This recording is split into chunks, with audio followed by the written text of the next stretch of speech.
Hello అండి, welcome back to hey foodie channel. ఈరోజు మనం మన ఛానల్లో ఉసిరికాయ పచ్చడి ఎలా పెట్టాలో చూసేద్దాం. అది కూడా చిన్న ఉసిరికాయలు ఉంటాయి కదండి, వాటితో పచ్చడి ఎలా చేసుకోవాలో నిల్వ పచ్చడి చూసేద్దామా. సో ఫస్ట్ స్టవ్ ఆన్ చేసేసి స్టవ్ మీద కడాయి పెట్టేసుకుని అందులో ఇప్పుడు మనం 1 స్పూన్ మెంతులు, 2 స్పూన్స్ ఆవాలు, 1 స్పూన్ జీలకర్ర వేసుకుని కొంచెం ఫ్రై అవ్వనివ్వాలి. సో ఆ విధంగా ఫ్రై అయ్యాక వాటిని తీసుకొని మిక్సీ పట్టేసుకోవాలన్నమాట. మెత్తగా అయిపోవాలి. సో మెత్తగా పొడి చేసేసుకొని పక్కన పెట్టేసుకున్నాక సేమ్ అదే ప్యాన్లో మనం ఆయిల్ యాడ్ చేసుకోవాలి.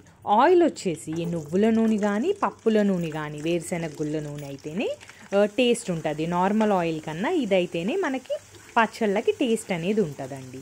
సో ఆయిల్ అనేది మనం ఎన్ని ఉసిరికాయలు తీసుకున్నామో దానికి సరిపడా ఆయిల్ వేయాలి. కొన్ని తీసుకుంటే కొంచెం ఆయిల్ సరిపోద్ది, ఎక్కువైతే ఒక పావు గ్లాస్ తీసుకున్నారనుకోండి, ఒక పావు గ్లాస్ ఆయిల్ అనేది వేయాలి. సో చూసారు కదా, ఈ విధంగా ఆయిల్ యాడ్ చేసి నేను ఉసిరికాయలు అనేది ఆ విధంగా రోస్ట్ చేసుకున్నాను. తర్వాత వాటిని తీసేసి పక్కన పెట్టుకొని అదే ఆయిల్లో కొంచెం ఆవాలు, ఇంగువ, ఎండుమిరపకాయలు, వెల్లుల్లి వేసి కొంచెం ఫ్రై అవ్వనిచ్చి స్టవ్ ఆఫ్ చేసేసాను. ఇప్పుడు ఈ పక్కన మనం తీసుకున్న ఉసిరికాయల్లో ఇందాక మెంతులు ఆవాలు పొడి చేసుకున్నాం కదా, ఆ పొడి ఇంకా ఉప్పు కారం సరిపడా చూసుకొని వేసుకోవాలన్నమాట. సో ఇక్కడ నేను పచ్చడికి 3 మ్యాంగో కారం వాడానండి. అది చాలా బాగుంటుంది పచ్చళ్ళకి, సో అందుకు అది యూస్ చేశాను. సో ఈ విధంగా మిక్స్ చేసేసుకున్నాక మనం పక్కన పెట్టుకున్నాం కదండి ఆయిల్, అది యాడ్ చేసేసుకోవాలి.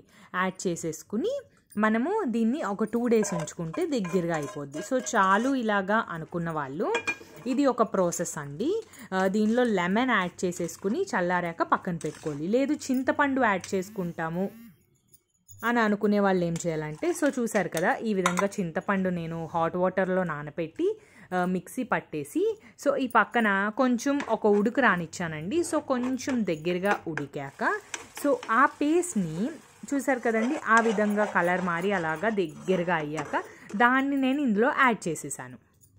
సో అంతేనండి, సింపుల్. మనకి వేడి వేడి అన్నంలో ఈ ఉసిరికాయ పచ్చడి కలుపుకొని తింటే చాలా బాగుంటుంది. సో చూసారు కదా, ఈ విధంగా మనం చింతపండుది గుజ్జు ఏదైతే ఉందో అది మొత్తం కలిపేసుకోవాలన్నమాట. సో అంతే సింపుల్గా మీరు కూడా ట్రై చేసేయండి.